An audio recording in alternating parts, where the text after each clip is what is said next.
चमचके लगनी छिजिया ताराती के गान छे। वह मिथिला धाम हमर जग में महान छे। वह मिथिला धाम हमर जग में महान छे। चमचके लगनी छिजिया ताराती के गान छे।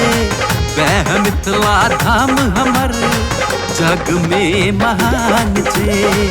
वह मिथिला धाम हमर जग में महान छे।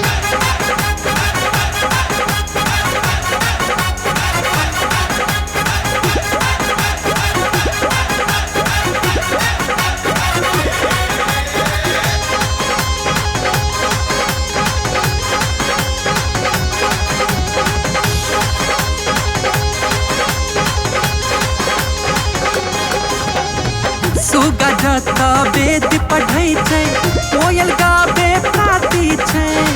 साग खा क जीवन बितेनै पंडनाया नामी छै। सुन सुन सुगा जता वेद पढ़ै छै, कोयल गावे प्राती छै। साग खा क जीवन बितेनै पंडनाया नामी छै। पानि भरनी लगनी गबै छै, पानि भरनी लगनी गबै छै। और मिथिला बखान रच मिथिला धाम हमर जग में महान यो। रच मिथिला धाम हमर जग में महान यो। रच मिथिला धाम हमर जग में महान यो।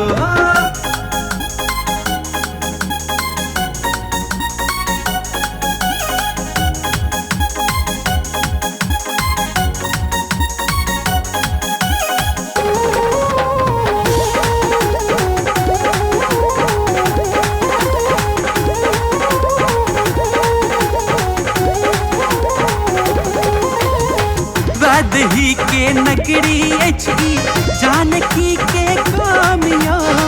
चाकर बहिनी आयल उगना विद्यापति दलानियो। वैदही के नगरी अछि जानकी के गामियो। चाकर बहिनी आयल उगना विद्यापति दलानियो।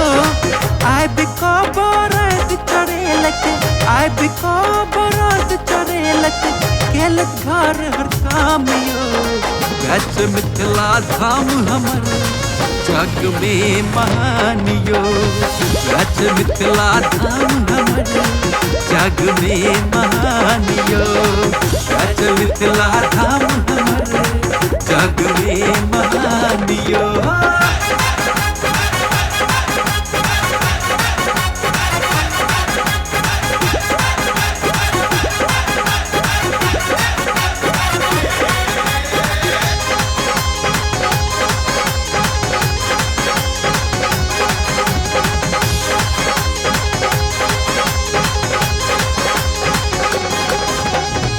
जनम ली तो बेर बेर मिथिला एक भी अभिलाषा यो।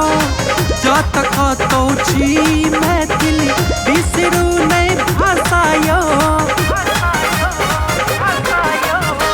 जनम ली तो बेर बेर मिथिला एक भी अभिलाषा यो। जत कतौ छी मैथिली बिसरू नहि भाषा यो। कहे मायानंद आयुष्मान, कहे मायानंद आयुष्मान, मिथिला के गुण गानियो। रच मिथिला धाम हमर जग में महान यो। रच मिथिला धाम हमर जग में महान यो। रच मिथिला धाम हमर जग में महान यो।